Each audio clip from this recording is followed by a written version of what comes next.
Hey guys, welcome back to our YouTube channel TAT exam unicorns. तो आज हम अपना हिंदी जो हमारा लेवल 2 हिंदी है उसका 2022 का क्वेश्चन पेपर जो है उसको अच्छे तरीके से करेंगे। और इसमें आपके किस टाइप से क्वेश्चन पूछे जाते हैं, ठीक है, किस टाइप से क्वेश्चन पूछे जाते हैं, कौन कौन से आपके टॉपिक्स दोबारा से रिपीट हुए हैं, क्योंकि हमने अभी ऑलरेडी 2021 का क्वेश्चन पेपर बहुत अच्छे तरीके से किया है। और PYQ को करने का मैंने आपको एक रामबाण फॉर्मूला बता रखा है कि PYQ को आपको मॉक टेस्ट की जैसा नहीं करना, यानी कि नॉर्मली आपको ऑप्शन देखा और ऑप्शन देखकर टिक कर दिया, यही प्रोसेस ओनली मॉक टेस्ट कहलाता है। PYQ का मतलब है कि आपको PYQ की बाल की खाल निकालनी है, यानी कि आपको अंदर से भी बहुत सारी चीज़ें जो कॉन्सेप्ट निकल सकते हैं। ऑप्शन जो दे रखे हैं, क्वेश्चन का जो क्वेश्चन है उसके अनेक जो हमारे पर्सपेक्टिव रहेंगे वो हमें देखने हैं। जो ऑप्शन दे रखे हैं उनको भी हमें सोल्व करना है, मतलब कि डिटेल में उनके बारे में जानकारी अपनी एकत्रित करनी है। तो अभी फटाफट से कर लेती है। अभी तक जिसने इस चैनल को सब्सक्राइब नहीं किया वो कर सकता है, और अगर नहीं कर रहा है अभी तो एंड तक आते आते तो आप करने के लिए अपना मन बना ही लोगे, क्योंकि हम इतनी अच्छे तरीके से आपका पूरा सिलेबस कवर करवाने वाले हैं।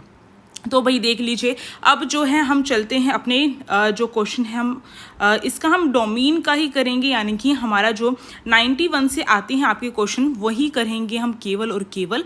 यहाँ पर आप सभी देख ही सकते हैं किस तरीके से हमने यहाँ पर जो है नोट्स प्रिपेयर कर रखे हैं। देखो, ये जो आपका रहता है इसमें 91 से लेकर आपके जो क्वेश्चन है वो आपके 150 तक रहते हैं, यानी कि नंबर ऑफ क्वेश्चन आपके टोटल जो है 60 क्वेश्चन आते हैं। नंबर ऑफ क्वेश्चन 60 आते हैं, नेगेटिव मार्किंग नहीं होती है स्टेट में, बट डिफ़िकल्टी लेवल बहुत हाई लेवल का ही रहता है। सीरियसली बहुत डिफ़िकल्टी लेवल रहता है, बट अगर आप जो है PYQ भी सॉल्व कर लेते हैं तो भी आपकी बहुत सारी चीज़ें जो हैं एग्जैक्टली सॉल्व हो जाती है। और मैंने देखा है कि रिपीटेड जो टॉपिक्स हैं वो आपके पूछे जाते हैं। चलिए 91 वाला क्वेश्चन देखते हैं। इसमें बोल रखा है, मैं आपकी बात ध्यानपूर्वक सुन रहा हूँ। मैं ध्यानपूर्वक शब्द कौन सी क्रिया विशेषण है? अगर क्रिया विशेषण ही नहीं आता है तो हम कैसे बताएंगे कि इसमें कौन सा क्रिया विशेषण होगा और कौन सा नहीं होगा? तो सबसे पहली बात हम क्रिया विशेषण को देखते हैं। क्रिया विशेषण जो है कितने प्रकार का होता है? क्रिया विशेषण जो है 4 प्रकार का होता है। रीतिवाचक क्रिया विशेषण, कालवाचक और स्थानवाचक और परिणामवाचक, ये 4 प्रकार हो जाते हैं क्रिया विशेषण के। अब इनको किस तरीके से देखेंगे? क्रिया के होने का जो बोध होता है वो आपका जो होता है क्रिया विशेषण है। अब क्रिया विशेषण को देखने के लिए 4 के 4 इनको इसी तरीके से हमें वाक्य दिया जाएगा, पूछा जाएगा, और इनको बहुत आसानी से मतलब बहुत इजीली आप जो है देखते ही पहचान लोगे कि ये कौन सा है। इस क्वेश्चन को सॉल्व कराने से पहले मैं आपको क्रिया विशेषण यहाँ पर करवा देती हूँ। मैंने आपको कहा था ना, अलग अलग से छोटे छोटे टॉपिक करने से बेटर है कि आप जिस टॉपिक से क्वेश्चन पूछा गया उसको उसी वक्त उसी समय आप उसको सॉल्व कर डालें।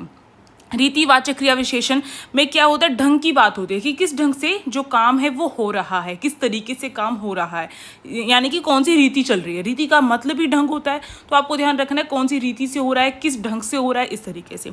तो इसमें आपको कुछ जैसे शब्द मिलते हैं, जैसे कि जल्दी जल्दी हो रहा है, जल्दी जल्दी, ध्यान या फिर ध्यानपूर्वक, इस तरीके से ये जो शब्द होते हैं ये आप कैसे निकालोगे? जैसे कि अभी एक यहाँ पे वाक्य आपको देखने के लिए मिलेगा, दिन जल्दी जल्दी ढल रहा है। तो आपको वहां पर जो है जहां पर भी क्रिया विशेषण लग रहा है वहां पर आपको कैसे लगाकर देखना है, कैसे ढल रहा है, जल्दी जल्दी ढल रहा है। हमें आंसर मिल गया, तो ये जो है आपका रीतिवाचक हो जाएगा। कालवाचक काल या समय का बोध कराता है, तो इसमें आपको जो है जब भी हम समय की बात करते हैं तो कब, यानी कि कौन सा टाइम हो रहा है ना, हम कहते हैं कब। हम इसमें जो है देखो, जैसे कि एक ये वाक्य और एक ये अलग से वाक्य है। मैं अभी आ रहा हूँ, कब आ रहे हो? अभी आ रहा हूँ, अभी। तो ये क्रिया विशेषण का शब्द भी पता चल रहा है, कब के जगह पे जिसका आंसर आ रहा है वो आपका क्रिया विशेषण में आपका जो है क्या होगा? कालवाचक होगा। अब देखो, पानी निरंतर बह रहा है, कब बह रहा है? निरंतर। इसमें आपको लगेगा कि कैसे का आंसर मिल रहा है, पर जब हमें निरंतरता की बात कहीं पर दिखाई दे कि काम जस्ट अभी हो रहा है, वो भी आपका कालवाचक के अंदर आएगा। ये चीज़ भी ध्यान रखनी है। एक तो कब लगा कर देखना है, और एक निरंतरता का भाव जहाँ पर दिखाई देगा वो भी आपका जो है कालवाचक होगा। कहाँ की बात करें कहाँ, स्थानवाचक, स्थान की बात होती है, हम कहते हैं कहाँ रहते हो, है ना, ऐसा करके बोलते हैं। तो स्थानवाचक आपको ये चीज़ ध्यान रखनी है, तो वहाँ पर कहाँ लगा कर देखना है। भीतर जाकर बैठिए, कहाँ जाकर बैठिए, भीतर जाकर बैठिए, तो ये आपका शब्द जो होगा क्रिया विशेषण है। अब ये क्रिया विशेषण में भी स्थानवाचक क्रिया विशेषण है।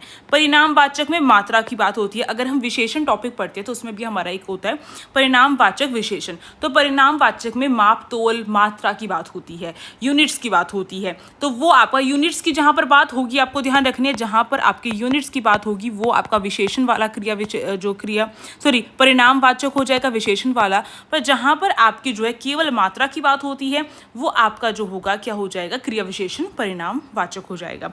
उसमें आपको कितना लगाकर देखना है, थोड़ा थोड़ा अभ्यास करता है। तो कितना करता है, थोड़ा थोड़ा करता है। तो ये जो आपका थोड़ा थोड़ा है ये क्या हो जाएगा, परिणामवाचक क्रिया विशेषण है। क्रिया विशेषण को पहचानने का मैंने बता दिया। रीतिवाचक में किस ढंग से कार्य हो रहा है तो हम कैसे लगाकर देखेंगे। कालवाचक में हमें पता है कब, है ना, तो कब लगा कर देखते हैं, मैं अभी आ रहा हूँ, मैं अभी जा रहा हूँ, कब जा रहे हो, कब आ रहे हो, है ना। अब स्थानवाचक में कहाँ की बात होती है तो कहाँ लगा कर देखेंगे। परिणामवाचक में मात्रा की बात हो तो कितना लगा कर देखेंगे। अब देखते हैं इस वाले प्रश्न को। मैं आपकी बात ध्यानपूर्वक सुन रहा हूँ, तो कैसे सुन रहे हो, अगर मैं लगा के देखूँ कैसे सुन रहे हो, तो कैसे का आंसर ध्यानपूर्वक आ रहा है, तो ये आपका जो होगा रीतिवाचक हो जाएगा। रीतिवाचक के कुछ शब्द आपको अपने टिप्स पे कर लेने हैं, जैसे कि अचानक दिखे, आपको कहीं पर लिखा सहसा दिखे, धीरे धीरे दिखे, जल्दी जल्दी दिखे, तेज, हाथों हाथ, ध्यान या फिर ध्यानपूर्वक, ये सारे के सारे शब्द आपके रीतिवाचक के अंदर आएंगे। अब आगे बढ़ते हैं और आगे देखते हैं। अगला प्रश्न है 92 वाला। अगर हम अभी एक प्रश्न को अगर अधिक समय भी दे देते हैं तो आपको ये नहीं सोचना है कि वो, आप देखो ये जो क्वेश्चन है केवल एक क्वेश्चन कवर नहीं हुआ, इससे आने वाले जितने भी प्रश्न हैं वो आपके यहाँ पर जो है सही हो जाते हैं। और एक ऐसा टॉपिक आपने इतने कम टाइम में कर लिया जिसके लिए आपको एक सेपरेट वीडियो देखनी पड़ती। आगे देखते हैं। अगला प्रश्न है यहाँ पर असंगत कथन चुनना है। तो हमें असंगत चीज़ें तो याद रखनी ही नहीं है, क्योंकि अभी असंगत जो चीज़ें याद रख ली तो आपके प्रश्न गलत हो जाएंगी। तो हमें सही चीज़ें देखनी पड़ेंगी ऐसे वाले प्रश्नों में से। तो पहला जो हमारा ऑप्शन है वो बोल रहा है पहाड़ी एवं राजस्थानी उपभाषाएं शोर श्रेणी अपभ्रंश से उत्पन्न हुई हैं। तो पहाड़ी और राजस्थानी तो हमें पता है, पश्चिमी हिंदी राजस्थानी, और आपकी एक और है पश्चिमी हिंदी राजस्थानी और आपकी गुजराती, ये तीनों के तीनों शोर श्रेणी अपभ्रंश में आती है। पर अगर कहीं पर आपको पहाड़ी भी लिखा दिखे तो वो भी आपका शोर श्रेणी अपभ्रंश के अंदर ही आ जाएगा, ये ध्यान रखना है। ये भोलाराम कह रही हूँ, ये जो है डॉक्टर तिवारी, जो भोलाराम डॉक्टर तिवारी ऐसा कुछ करके नाम है, उनकी किताब में भी यही चीज़ बता रखी है, तो ये ध्यान रखनी है आपको। आगे देखो। अगला है कोरवी जो है आकार बहुला है और ब्रज भाषा जो है ओकरा बहुला है। इसको भी देखेंगे, नया कंसेप्ट आपको यहाँ पे दिखने के लिए मिला है, तो इसको भी देखेंगे हम। खड़ी बोली के विकास के लल्लू लाल को महत्वपूर्ण अवदान, मतलब कि खड़ी बोली का विकास जो है लल्लू लाल जो है उनको महत्वपूर्ण माना जाता है कि उनके योगदान से बढ़ा है, ठीक है। अब जो बात है, अगर हमें ये चीज़ें नहीं भी आती तो प्रीवियस ईयर हमारा जो 2021 का जो क्वेश्चन पेपर था उसने किस तरीके से इसमें मदद की है, तो आप देखेंगे पूर्वी हिंदी में आपको पता है, पूर्वी हिंदी में अर्धमागधी के अंदर पूर्वी हिंदी आती है, और पूर्वी हिंदी की भी उपभाषाएं या उपबोलियां जो हैं, उपबोलियां वो 3 हैं, अवधी, बघेली, छत्तीसगढ़ी। याद करने की ट्रिक मैंने 2021 के क्वेश्चन पेपर में बताई थी, अगर नहीं देखा है तो उसको देख लो, और उसकी लिंक मैंने डिस्क्रिप्शन बॉक्स में और ऑलरेडी आपके कमेंट बॉक्स में मैंने पिन कर दी होगी, तो वो देखिए। उससे बताया था कि A4 आपकी अवधि, B4 बघेली और C4 छत्तीसगढ़ी। नहीं, ये हमने अल्फ़ाबेट सीख ली, ठीक है। अब ये पूर्वी हिंदी के अंदर आती है। अब इन्होंने क्या बोला, मगही, भोजपुरी और अवधी। मगही और भोजपुरी आपकी पूर्वी हिंदी के अंदर आती ही नहीं है, तो इसलिए यहाँ से ये चीज़ आपकी जो हो जाएगी, ये वाला ऑप्शन हम बिना 4 ऑप्शन पढ़े हम ये वाला ऑप्शन देखकर ही समझ जाते हैं कि ये बात गलत है, तो इसलिए आपको चीज़ें आनी चाहिए। आप देखते हैं इस वाले प्रश्न को और अच्छे तरीके से, बेहतरीन तरीके से समझने के लिए मैंने जो चीज़ें यहाँ पे बना रखी हैं देखनी पड़ेंगी हमें। मगधी जो है आपकी किस में से आती है, मगध जो है कहाँ पर है, बिहार के अंदर मगध है, और मगध में जो हाथी वगैरह ज़्यादा पाए जाते थे, ऐसा हमने हिस्ट्री में पढ़ा था। तो मगध जो बिहार के अंदर है। अब बिहारी हिंदी जो है उसमें कितनी चीज़ें आती हैं, भोजपुरी है, मगही और मैथिली है। मैथिली जो सीता जी जहाँ की थी वो मैथिल जो है उस साइड का था। अब मगही और भोजपुरी, देखो मगध से ही मगही जैसा हमें दिखाई दे रहा है, तो मगध और बिहारी सेम है। मगध के अंदर बिहारी है और मगही जो है बिहारी की उपबोली है। भोजपुरी जो है, भोजपुरी का गाने वगैरह जो बिहार के साइड से फेमस रहते हैं, इस तरीके से याद कर सकते हो। और जो मगधी है उसके अंदर क्या क्या आता है, उसमें आपका बिहारी आती है, बिहार के पास में बंगला है वो आ जाता है, और उसके पास में उड़िया और असमिया है। ये तीनों की तीनों भी मतलब कि उड़ीसा और जो असम है वो भी उसके पास में ही है, उस तरीके से याद कर सकते हो। मानचित्र याद रहेगा तो आपको पता रहेगा कि इस साइड के नीचे के एरिया वाले ये आपको दिखाई देंगे। तो ये हो गया। अब इसके बाद अगर हम यहाँ पर देखें, सोर्स यानी अपभ्रंश जो है उसमें हमारी पश्चिमी हिंदी होती है, राजस्थानी होती है, गुजराती होती है और पहाड़ी भी होती है। पर ये चार्ट हमें अच्छी तरीके से याद करना है। पहाड़ी के अंदर तो आपको पता है कुमाऊनी और गढ़वाली, ये 2 भाषाएं हैं, बहुत ज़्यादा फेमस हो रही है आजकल। सॉन्ग्स वगैरह जो हैं इनके बहुत ज़्यादा जो है फेमस रहते हैं। पहाड़ के साइड के शॉर्ट्स वीडियोज़ जो देखते हो उसमें आपको दिखाई देते ही होंगे। अब देखो राजस्थानी जो है उसमें आपकी मारवाड़ी, जयपुरी को ढूंढाड़ी बोला जाता है। ढूंढाड़ी जो है जयपुरी को बोला जाता है, इंपॉर्टेंट है, यहाँ से पूछा जा सकता है। मेवाती और मालवी। मेवात, हालांकि जो मेवात है वो हमारा हरियाणा में मेवात है, पर हरियाणा में इसको जो मेवाती है एक अलग से लैंग्वेज नहीं है। मेवात में जो है वहाँ पर हरियाणवी ही यूज़ की जाती है ना। तो इसलिए आपको ध्यान रखना है, मेवाती जो है वो राजस्थान की है, मालवी जो है वो भी राजस्थान की है, मारवाड़ी और जयपुरी तो आपको पता ही है जयपुर राजस्थान में है, तो जयपुरी भी वहीं की हो गई। अब यहाँ पे पश्चिमी हिंदी को लेकर थोड़ा सा हमें और डिटेल में देखना पड़ेगा। पश्चिमी हिंदी जो है आकार और ओकार, ये 2 जो है इसके अंदर टूट जाती है पश्चिमी हिंदी में जाके। एक तो आकार में चली जाती है कुछ भाषाएं, और कुछ भाषाएं हमारी ओकार में आ जाती है। अब कौन सी भाषाएं जो है, इसको थोड़ा सा हम बड़ा कर लेते हैं, कौन सी भाषाएं आपकी आकार में आती है और कौन सी भाषाएं हमारी ओकार में आती हैं। आकार जो है, आकार से ध्यान रखना है आपको, हमारा हरियाणा जो है वो आकार में कितना बड़ा है ना। हम अपने हरियाणा पे गर्व करते हैं और हम मानते हैं हमारा हरियाणा जो है वो दिल से, दिलो दिमाग से और स्थान से हर चीज़ में बड़ा है। तो हमें ध्यान रखना है हमारा हरियाणा बड़ा है केवल और केवल। तो हमारा जो हरियाणा है उसमें कौरव जो है ना, कौरव के लिए आपको पता है कि जो कौरव वगैरह जो है, महाभारत वगैरह जो है उसको लेकर भी हमारे हरियाणा में जो है बड़ा वो है। और इसको लेकर मेरे ख्याल से एक जहाँ पर पितामह जो है वो हुए थे, तो उसको लेकर कुछ बना रखा है हरियाणा में, मुझे ध्यान बिल्कुल नहीं आ रहा है इस टाइम पे। तो वो चीज़ें जो हैं वो हरियाणा में मौजूद हैं। तो आपको ध्यान रखना है हरियाणा आकार में बड़ा है। हरियाणा में कौरव भी बसे हैं, इस तरीके से समझ सकते हो। और दखनी, इसका मतलब ये समझो भाई, हरियाणा जो है दक्षिण तक चारों तरफ गुणगान हो रखा है हरियाणा का, दक्षिण तक भी फैला हुआ है हरियाणा। ठीक है, आकार में हरियाणा दक्षिण तक भी फैला हुआ है, ये चीज़ आपको ध्यान रखने, केवल ऊपर हिस्से में नहीं रह रहा है, वो दक्षिण तक भी फैला हुआ है। तो इस तरीके से आपको ध्यान रखना है। हरियाणवी में एक चीज़ पूछी गई थी, UGC नेट में भी ये चीज़ रिपीट हुई है, आपको ध्यान रखना है। बांगरू जो है कहाँ की बोली है या कहाँ की भाषा है, या फिर इसका दूसरा भाषा नाम क्या है। तो बांगरू बड़े प्रसिद्ध है, आप सभी को पता होगा, अगर हरियाणा से हो तो ये पता होगा। बांगरू हम जो है बांगरू जो होती है, वैसे तो राजस्थान के साइड की भाषा थोड़ी मिक्स हो जाती है उसमें आके, बट हरियाणवी भी रहती है। तो जो हरियाणा से जो हरियाणा के ऐसे राज्य जो राजस्थान की जिसमें सीमाएं लगती हैं, वहाँ पे बांगरू जो भाषा बोली जाती है। जिंद की भी आपने सुनी होगी, तो जिंद की जो है वो फिर भी इतनी बांगरू नहीं होती है, और आगे आगे बढ़ते हो तो बांगरू होती चली जाती है। तो ये चीज़ ध्यान रखनी है आपको। तो हरियाणा से ही रिलेटेड है बांगरू। अब ओकार जो है, ओकार ब्रज भाषा जो है, ब्रज भाषा आ जाएगी, उसमें बुंदेली आ जाएगी और कन्नौजी आ जाएगी। तीनों भाषाएं जो हैं यूपी साइड की भाषाएं हम कह सकते हैं। ओकार में यूपी साइड की भाषा आ जाएंगी, ब्रज भाषा, बुंदेली और कन्नौजी। बुंदेली, कन्नौजी और ब्रज भाषा, ये हमने कर लिया। यहाँ पर इतना छोटा सा कंसेप्ट है और इससे देखो कितने सारे प्रश्न आ जाते हैं। अब अगला क्वेश्चन देख लेते हैं यहाँ पर, महावीर शब्द निम्न में से क्या है। महावीर जो शब्द है हमारा निम्न में से क्या है, तो वो योग रूढ़ शब्द है। योग रूढ़ यानी कि जो हम रूढ़ का अर्थ होता है कि जो हम कह देते हैं, जैसे पंखा, पंखे को देखकर हम पंखा ही क्यों कहते हैं, क्योंकि वो रूढ़ हो चुका है उस भाषा में। और जलज कह देते हैं। जलज जो है वैसे तो कमल के लिए प्रसिद्ध है, पर जलज यानी कि जल में जन्म लेने वाला, जल में जन्म लेने वाले तो बहुत सारे हैं, तो कमल को ही क्यों कहा गया, क्योंकि वो उसके लिए रूढ़ शब्द हो गया है। तो महावीर जो है योग रूढ़ शब्द है। आगे बढ़ते हैं, अगला प्रश्न है, मानकीकृत देवनागरी लिपि के संदर्भ में असंगत कथन कौन सा है। तो असंगत कथन तो ये ही है, पर हमें ये वाला नहीं देखना, हमें तो बाकी वाले देखने, इससे भी चीज़ें सीखनी है कि ये क्या बता रहा है।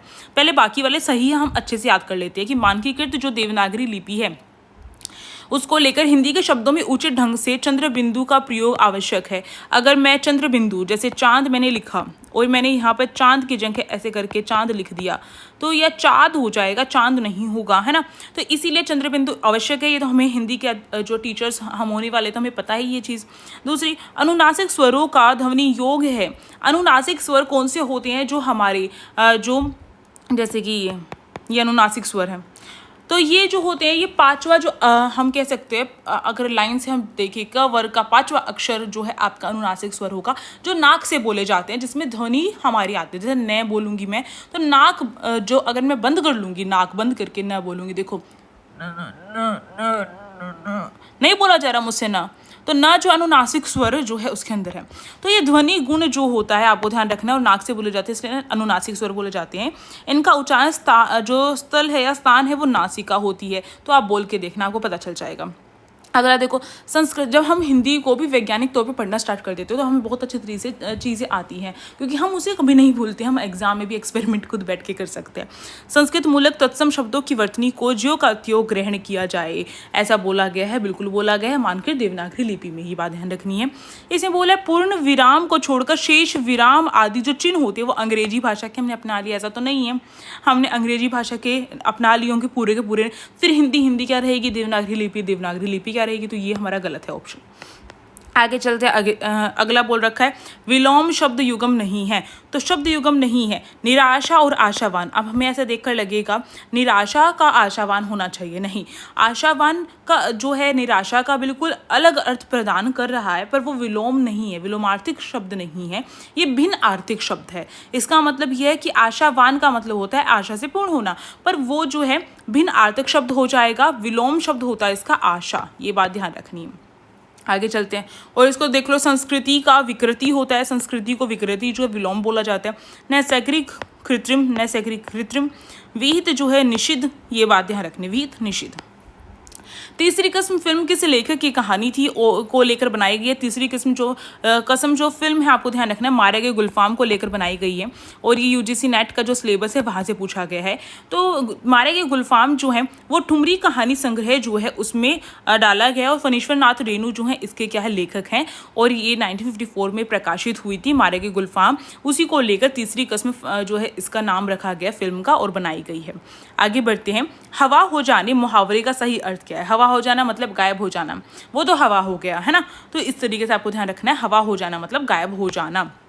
अगला क्वेश्चन है हमारा, कृष्ण भक्ति काव्यधारा के संदर्भ में संगत कथन चुनिए। कृष्ण भक्ति काव्यधारा रास पंचाध्यायी के रचयिता नंददास विठलनाथ के शिष्य थे। आपको ध्यान रखना है, जो रास पंचदाई हैं उसके जो रचयिता है वो नंददास जो हैं विठलनाथ के शिष्य थे। एक बात ध्यान रखनी है, विठलनाथ का शिष्य कौन है? नंददास हैं। अब नंददास ने ये रचना की है, ये बात बोल रखी है। प्रारंभ में राम भक्ति की ओर उनका उन्मुख था, पर वो कृष्ण भक्ति की ओर फिर चले जाते हैं। तो ये चीज़ ध्यान रखनी है, और इसको लेकर हम कृष्ण भक्ति काव्यधारा में जो ये रहे हैं इनको लेकर शायद मैं एक सेपरेट आपके लिए क्लास लेकर आऊँ जिसमें मैं आपको समझाऊँ। आप मुझे कमेंट बॉक्स में अपना सजेशन भी दे सकते हैं, मुझे बता भी सकते हैं कि अगर आपको नॉर्मल व्याकरण हिंदी भी करनी है मुझसे तो वो भी मैं आपको करा सकती हूँ। आगे बढ़ते हैं, अगला प्रश्न देखते हैं। वन के मार्ग में किस विधा की रचना है? तो वन के मार्ग में आपको सबसे पहली बात ध्यान रखनी है, ये विधा वाले प्रश्न बड़े पूछे जाते हैं और ये आपके एनसीईआरटी बुक से आते हैं। ठीक है, एनसीईआरटी बुक से जो के त्यों आते हैं। जो मैंने अभी ऊपर आपको ये प्रश्न दिखाया है, ये वाला रिपीटेड क्वेश्चन में हम डाल सकते हैं। ठीक है, तो इस टाइप के जो क्वेश्चन होते हैं वो रिपीटेड में आ जाते हैं।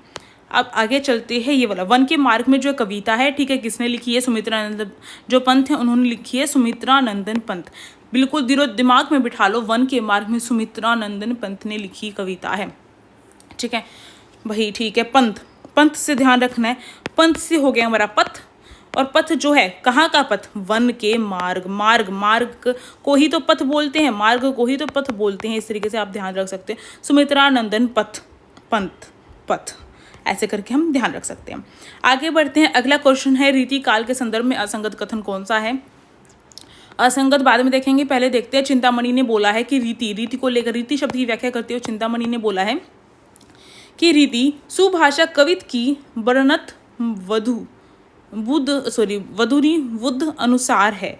सुभाषा कवित की वर्णत बुध अनुसार जो है वो क्या है, रीति है। ये चीज़ बोली चिंतामणि ने। आचार्य देव बोलते हैं कि अभिधा शब्द शक्ति युक्त काव्य को उत्तम काव्य कहते हैं। अब आचार्य देव ने कहा है जो अभिधा शब्द शक्ति है उसी को हम क्या बोल रहे हैं, उत्तम काव्य बोल रहे हैं। जिसमें अभिधा शब्द शक्ति होगी वो उत्तम काव्य होगा। इसका मतलब क्या है, इन्होंने बोला तात्पर्य नामक चौथी शब्द शक्ति की उद्भावना करते हैं। इन्होंने क्या है, अभिधा शब्द शक्ति को बहुत इंपॉर्टेंट माना है और साथ ही साथ जो है तात्पर्य नामक चौथी शब्द शक्ति का भी जो है आविष्कार कर डाला है एक तरीके से। घनानंद के काव्य भाषा की विशेषता जो है वो क्या है, अब ये चीज़ ध्यान होनी चाहिए। घनानंद जो है बहुत गहन पीड़ा की बातें करते थे। राधा कृष्ण के ऊपर उन्होंने बहुत सारी रचनाएं की हैं, तो गहन पीड़ा की बात उन्होंने की है अपने उसमें काव्य में। और वो बोलते हैं कि काव्य भाषा कैसी होनी चाहिए, भावजन्य होनी चाहिए, अपने भाव उसमें होने चाहिए, ठीक है, लाक्षणिकता होनी चाहिए उसमें और गहन पीड़ा होनी चाहिए। बिल्कुल ठीक बात है। आचार्य शुक्ल रीति काल को श्रृंगार काल कहने के संदर्भ में पूर्णतः असहमत हैं, ऐसा इसमें लिखा गया है। तो वो पूर्णतः असहमत नहीं थे, ये बात भी ध्यान रखनी है आपको, ठीक है। तो यही आपका असंगत कथन हो जाएगा। अगला प्रश्न देखते हैं, कामचोर कहानी। सबसे पहली बात हमें ध्यान, इस प्रश्न से हमें समझ में आ रहा है कि कामचोर क्या है, एक कहानी विधा है। तो इसकी जो विधा के बारे में हमें पता चल गया कि ये विधा कहानी है। कामचोर जो कहानी है किसने लिखी है, इस्मत जुगताई ने लिखी है। इस्मत जुगताई कैसे याद रखेंगे, कामचोर हमारी जो ताई होती हैं, हरियाणा वाले तो अच्छे से समझते होंगे ताई क्या होती है ना, यानी कि हमारे पापा की जो पापा के भाई जो बड़े भाई हैं उनकी पत्नी को ताई बोलते हैं। तो जो ये ताई वगैरह होती हैं वो क्या करती हैं, वो ताने मारती रहती है, भाई ये तो बड़ा कामचोर है, घर पे पड़ा रहता है, घर पे पड़ी रहती है तो कामचोर है। तो ताई जो होती है वो ताने मारती है, इस तरीके से हम याद कर सकते हैं। आगे बढ़ते हैं। देखो याद करने के बहुत तरीके होते हैं, कैसे भी याद करना है, बस हमें याद करना है, पेपर निकालना है। राजभाषा अधिनियम कब पारित हुआ, तो राजभाषा अधिनियम 1963 में पारित हुआ, ये ध्यान रखना है। अब कैसे याद रखेंगे, जो राजभाषा अधिनियम है उसमें हमें अधिनियम में मुझे ये 3 दिखता है, मुझे अधिनियम में 3 दिखता है, 3 से मुझे याद रहेगा कि 1963 में हुआ है ना। अब देखो 68 को कैसे याद रखेंगे, मुझे 68 में क्या दिखाई दे रहा है, मुझे बहुत सारी चीज़ें दिखाई देती हैं। 68 में मुझे क में ही इस तरीके से 8 लिखा हुआ दिखाई दे रहा है। तो राजभाषा संकल्प 68 में हुआ है, क्योंकि लगातार ये हुए थे, इसलिए याद करना थोड़ा डिफिकल्ट हो जाता है।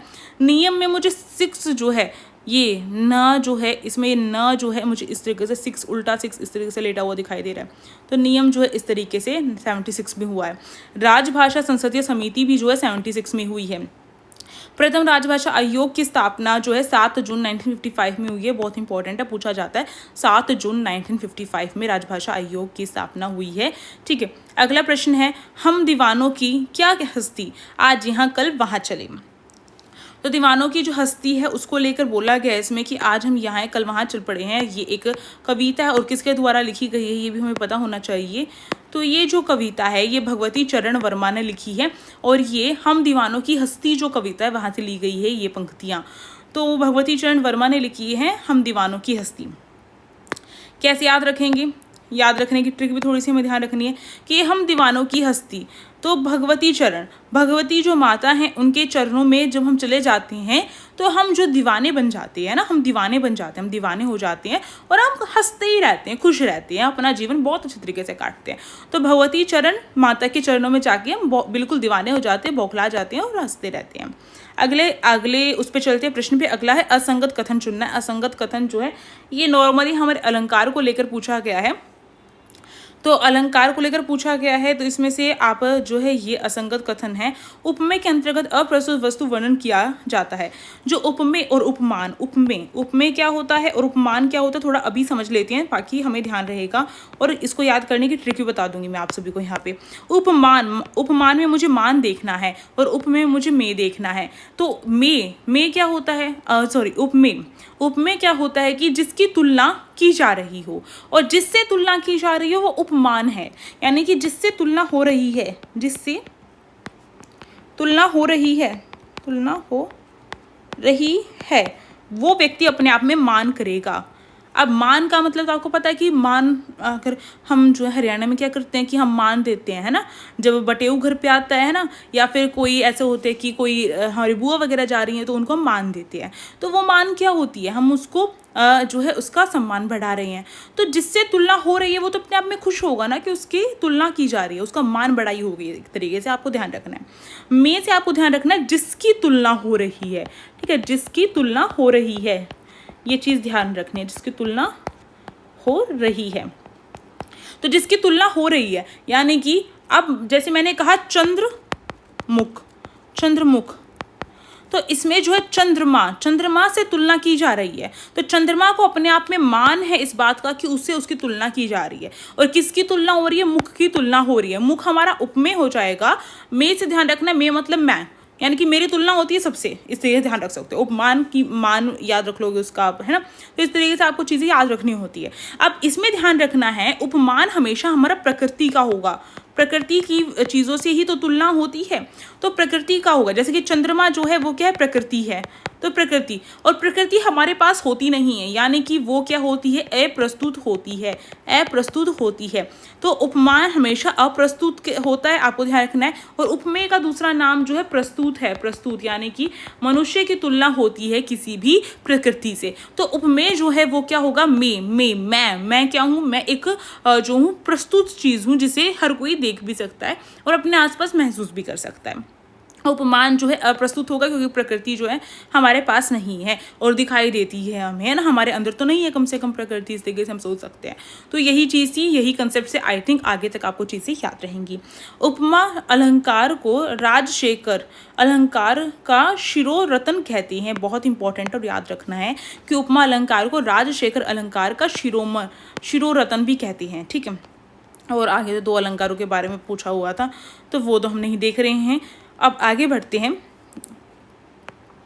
अगला प्रश्न हम सभी के सामने, वर्तनी की दृष्टि से किस विकल्प के सभी शब्द शुद्ध हैं? तो सभी शब्द जो शुद्ध हैं वो तो हमारा वाल्मीकि और सारणी, ये जो है इसमें आपको ध्यान रखना है। वाल्मीकि जो है इसी तरीके से लिखा जाता है, मीकी इसी तरीके से लिखा जाता है, और सारणी भी इसी तरीके से लिखा जाता है। पाणिनि जो है वो आपका इस तरीके से नहीं लिखा जाता, करेक्ट करके मैंने यहाँ पे लिखकर आपको दिखाया है कि वो किस तरीके से हम लिखते हैं। पाणिनि हम जो इस तरीके से लिखते हैं, ठीक है, यानी कि पाणिनि जो है, पाणिनि आई थिंक इस तरीके से लिखा, पाणिनि किस तरीके से लिखा जाता है आप सभी मुझे कमेंट बॉक्स में बताइएगा। इसमें भी गलत लिख दिया गया है मैंने, और बिल्कुल करेक्ट ही हमारी इन्फॉर्मेशन होनी चाहिए, इसलिए मैं आपको करेक्ट करके ही जो है कमेंट में पिन कर दूंगी। अब देखो दशरथी जो है इस तरीके से लिखते हैं, इसमें आ नहीं आता बीच में। अब देखते हैं शक्तिकरण, शक्तिकरण को हम सशक्तिकरण लिख रखा है आई थिंक इसने, तो सशक्तिकरण इस तरीके से लिखा जाता है, आगे स भी आता है, तो इसलिए इनकरेक्ट हो गया। मंत्रिमंडल हमारा जो है, हम मंत्री नॉर्मल ऐसे लिखते हैं, और मंत्रिमंडल में ई की मात्रा आगे की तरफ वाली रहेगी, ये ध्यान रखना है। मंत्रिमंडल में आगे की तरफ वाली जो मात्रा है वो रहेगी। आत्मवत, आत्मवत में नीचे हलंत भी आएगा हमारा। प्रत्याक्षी, प्रत्याक्षी जो है, प्रत्याक्षी जो है हम बोल देते हैं प्रत्याक्षी, प्रत्याशी होता है वो, प्रत्याशी, तो प्रत्याशी इस तरीके से लिखा जाएगा। आगे बढ़ते हैं। अगला है क्वेश्चन है, कौन सी कहानी विद्यासागर नौटियाल द्वारा लिखी गई है? तो विद्यासागर नौटियाल द्वारा माटी वाली कहानी लिखी गई है।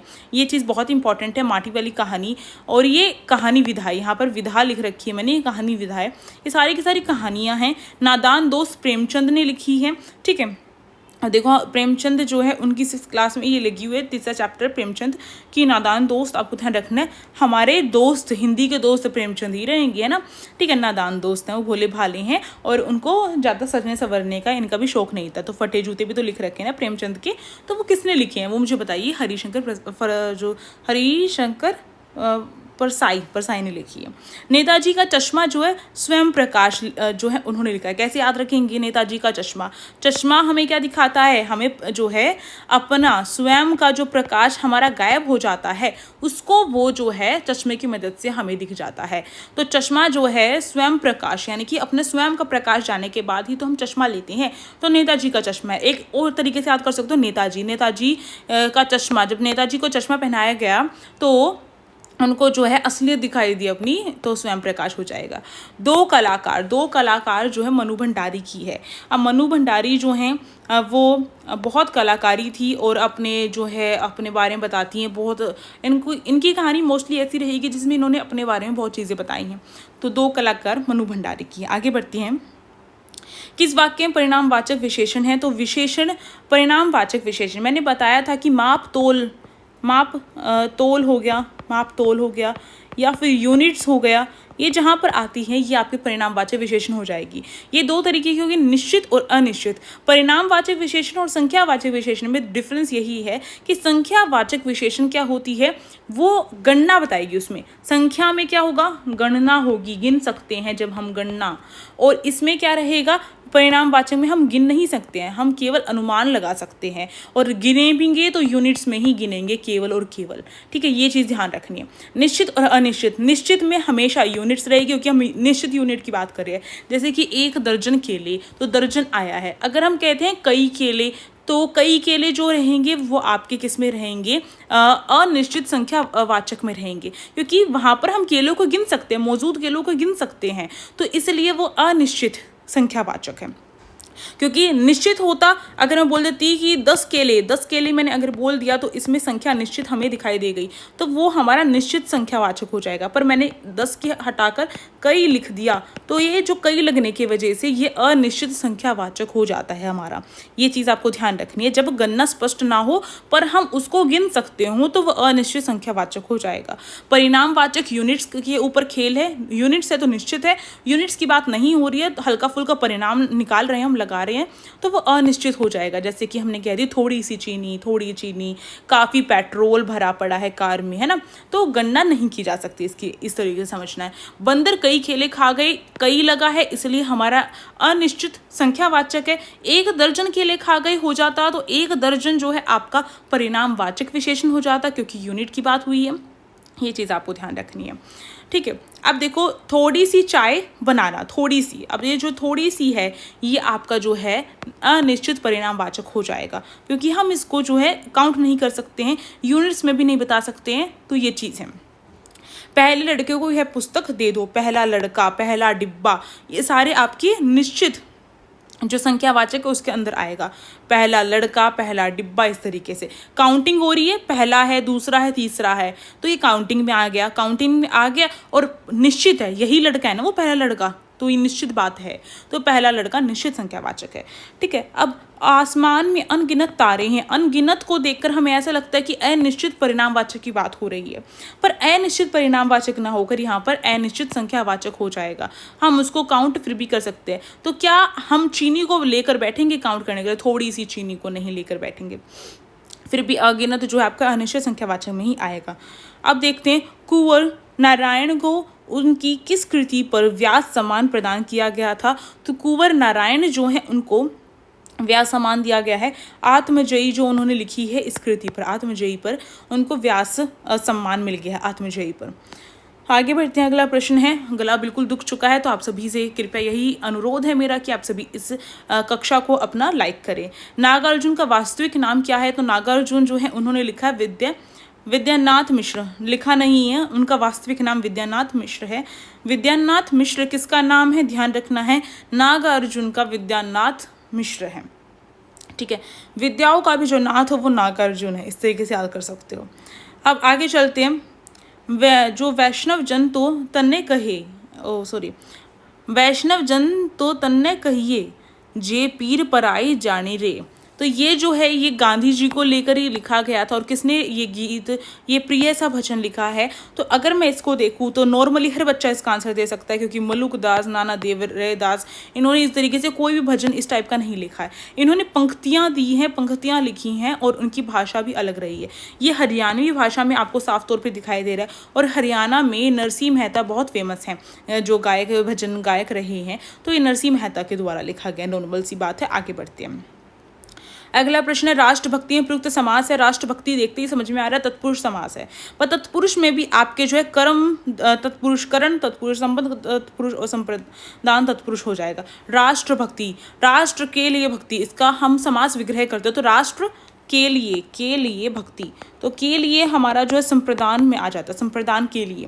कर्ता ने कर्म को ये होता है ना, तो संप्रदान के लिए होता है। कर्म को करण से संबंध का के की, ठीक है, जहाँ पर विग्रह करके का के की कहीं पर लगा हुआ दिखे तो संबंध तत्पुरुष होगा। अगला प्रश्न देखते हैं, अगला समास की दृष्टि से असंगत कौन सा है? तो आत्मविश्वास, आत्मविश्वास जो है अधिकरण तत्पुरुष होगा, आत्मविश्वास अधिकरण होगा। समाचार पत्र जो है आपका संप्रदान तत्पुरुष रहेगा, समाचार के लिए पत्र होगा, ठीक है, पत्र के लिए समाचार नहीं है, समाचार के लिए पत्र छपवाए जा रहे हैं, ठीक है, ये चीज़ ध्यान रखनी है। शिक्षणेतर, अब एतर ही बात आ गई है तो यहाँ पर जो है शिक्षणेतर, शिक्षण से अलग, तो ये जो है अपना आपादान तत्पुरुष है। गुणातीत, गुण से अतीत, ठीक है। तो करण जो है, जो कर्ता ने कर्म को करण से, कर्ता ने कर्म को करण से, तो गुण से अतीत नहीं होगा, गुण के लिए अतीत, तो ये जो है आपका अलग से विग्रह इसका अलग होगा, तो ये करण तत्पुरुष नहीं होगा। अगले उसमें बढ़ते हैं, अगला देखते हैं प्रश्न फटाफट से। अगला प्रश्न ये रहा आप सभी के सामने। इसमें बोल रखा है निम्न में से कौन सा रचना जो है मतीराम की है, तो मतीराम की रचना कौन सी है, आपको ध्यान रखना है। मतीराम की रचना जो है ललित ललाम जो है वो मतीराम की रचना, मतीराम की ललित ललाम। सुजान चरित जो है सुदन कवि ने लिखी है, सुजान चरित सुदन कवि, इसे याद रखना आपको। सुजान और सुदन जो है आपस में मिलते मिलते से हमें राइमिंग्स लग रही हैं। कवि प्रिया जो है केशव दास ने लिखी है। केशव दास भाई कवि, इसकी ये जो है काफ़ी बार रिपीट हो जाती है, ये ध्यान रखना आपको। तो केशव दास की कवि प्रिया है, ठीक है। जो केशव दास है वो कवि हैं, ठीक है, इसे याद रखना, उनकी एक प्रिया भी है, तो इसको लेकर उन्होंने एक रचना मिला दी, इन दोनों को मिलाकर। अब देखो जगत विनोद पद्माकर हैं, ठीक है, ध्यान रखना है, जगत विनोद पद्माकर की रचना है।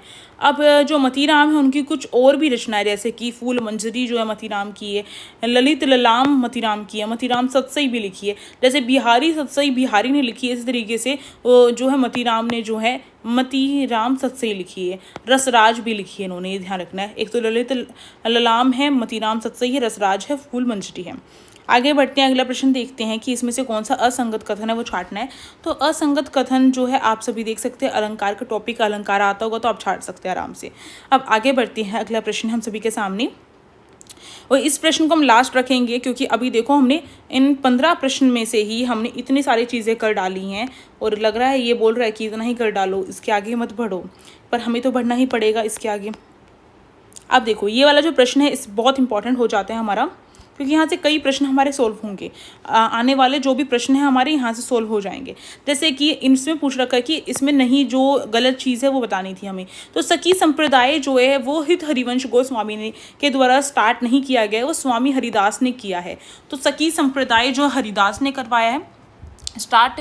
हित हरिवंश राय जो है उन्होंने क्या किया है, हित हरिवंश जो है, राय बोल देती हूँ, हरिवंश राय बच्चन नहीं, हित हरिवंश जो गोस्वामी है राधा वल्लभ संप्रदाय किया है।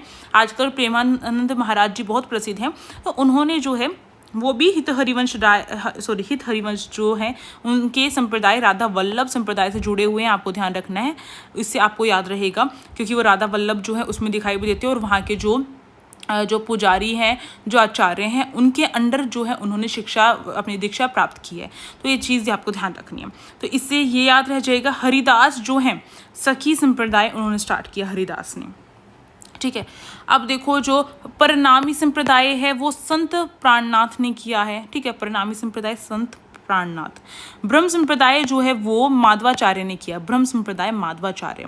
ब्रह्म यानी ईश्वर, ईश्वर कौन है, माधव ही तो ईश्वर है, माधव जो है वो क्या है, माधव, माधवाचार्य बोल सकते हो। तो माधव जो है कृष्ण भगवान का दूसरा नाम है, तो ब्रह्म संप्रदाय, ब्रह्म यानी कि माधव, और इन्होंने द्वैतवाद की बात करी है, ये भी ध्यान रखना, द्वैतवाद की बात की है। श्री संप्रदाय रामानुचार्य का है, श्री संप्रदाय जो है रामानुचार्य का, बहुत इंपॉर्टेंट है ये, इन्होंने विशिष्ट अद्वैत की बात की है। अब स्मार्ट संप्रदाय जो शंकराचार्य का है, कैसे याद रखोगे, जो शंकर भगवान है वो बहुत स्मार्ट हैं, है ना, बहुत स्मार्ट हैं भगवान, हमारे शंकर महाराज जो हैं वो बहुत स्मार्ट हैं। तो शंकराचार्य जो है स्मार्ट संप्रदाय स्टार्ट किया, अद्वैतवाद की बात की है उन्होंने, ठीक है। आगे बढ़ते हैं, रुद्र संप्रदाय, रुद्र, हम जो विष्णु भगवान हैं जब उन्होंने नरसिंह का अवतार लिया था तो बहुत रुद्र हो गए थे, बहुत गुस्से में हो गए थे, है ना, तो रुद्र संप्रदाय जो है विष्णु भगवान का, आपको ध्यान रखना है। और शुद्ध द्वैतवाद की बात करते हैं क्योंकि विष्णु भगवान बिल्कुल शुद्ध हैं, ये भी ध्यान रखना है, इस तरह याद कर सकते हो। रसिक संप्रदाय जो है निबकाचार्य का है, और इसके अंडर ही जो हरि संप्रदाय है वो भी स्टार्ट हुआ था, निबकाचार्य के अंडर जो है बाद में चलकर हरि संप्रदाय स्टार्ट हो गया था, स्टार्टिंग में रसिक संप्रदाय था, ठीक है। अब देखो निबकाचार्य जो है, निबका से नींबू याद रखो। नींबू क्या होता है, जब हम नींबू को हम काटते हैं तो वो हम बीच में से काटते हैं। नींबू जो होता है उसको हम बीच में से काटते तो इक्वल नजर आता है हमें ना। तो भेद अभेद जो है आपको ध्यान रखना है। भेद अभेद का मतलब हमारा ना इसका भेद पता चले कि ना इसका भेद पता चले। तो नींबू काटते हैं तो हमारा नींबू का भेद ही नहीं पता चलता है। द्वैत अद्वैतवाद जो है दोनों की बात करता है, ना ही ये द्वैतवाद की बात करता है ना ही अद्वैतवाद की बात करता है, दोनों की बात कर देता है। द्वैत अद्वैतवाद, भेद अभेद, है ना। तो रसिक संप्रदाय, और नींबू के अंदर क्या होता है, नींबू के अंदर होता है रस से भरा हुआ होता है नींबू, है ना। तो निम्बकाचार्य से नींबू से याद रखोगे, उसमें रस होता है तो रसिक संप्रदाय, और वो जो काटने के बाद कुछ भेद अभेद ही नहीं होता है, पता ही नहीं चलता कौन सा नींबू का पार्ट ऊपर था कौन सा नीचे था। द्वैत अद्वैत दोनों को शामिल कर लेता है। रसिक संप्रदाय बाद में चलकर सखी संप्रदाय जो है उसमें बन जाता है। सखी संप्रदाय जो है स्वामी हरिदास का है, और सखी जो है कृष्ण भगवान की जो सखी होती हैं वो हरि रहती है। हरि का मतलब एक होता है खुश रहना भी, है ना, खुश रहना। ये हमने जब बिहारी सत्सई में हमने उनका दोहा पढ़ा था तो उसमें हरि का अर्थ हमें खुशी भी मिलता है। तो सखी संप्रदाय जो है आपको ध्यान रखना है, कृष्ण भगवान की जो या हरि भगवान की जो सखियां हैं वो खुश रहती हैं, ठीक, इस तरीके से बात कर सकते हो। आगे चलते हैं। शुद्ध अद्वैतवाद एक तो विष्णु संप्रदाय में शुद्ध अद्वैतवाद आ जाएगा। एक वल्लभाचार्य जो हैं वल्लभ संप्रदाय की स्थापना करते हैं, और वल्लभाचार्य भी जो हैं शुद्ध हैं, बिल्कुल एकदम शुद्ध हैं। इससे हमारे जो है यहाँ का ये वाला जो बहुत इंपॉर्टेंट भक्ति काल के अंडर जो आता है ये हमारे यहाँ पे कंप्लीट होता है। आज हम इतना ही करेंगे, बाकी के लिए आप सभी सब्सक्राइब कर लीजिए, कमेंट बॉक्स को चेक कीजिए, चैनल पर विजिट कीजिए, और सब्सक्राइब तो आपने कर ही लिया होगा आई होप। तो अब मिलते हैं नेक्स्ट क्लास में, और आपको क्लास कैसी लगती है वो आप मुझे कमेंट बॉक्स में बताइए ताकि मैं भी मोटिवेट हो सकूं। Thank you for this video, stay tuned.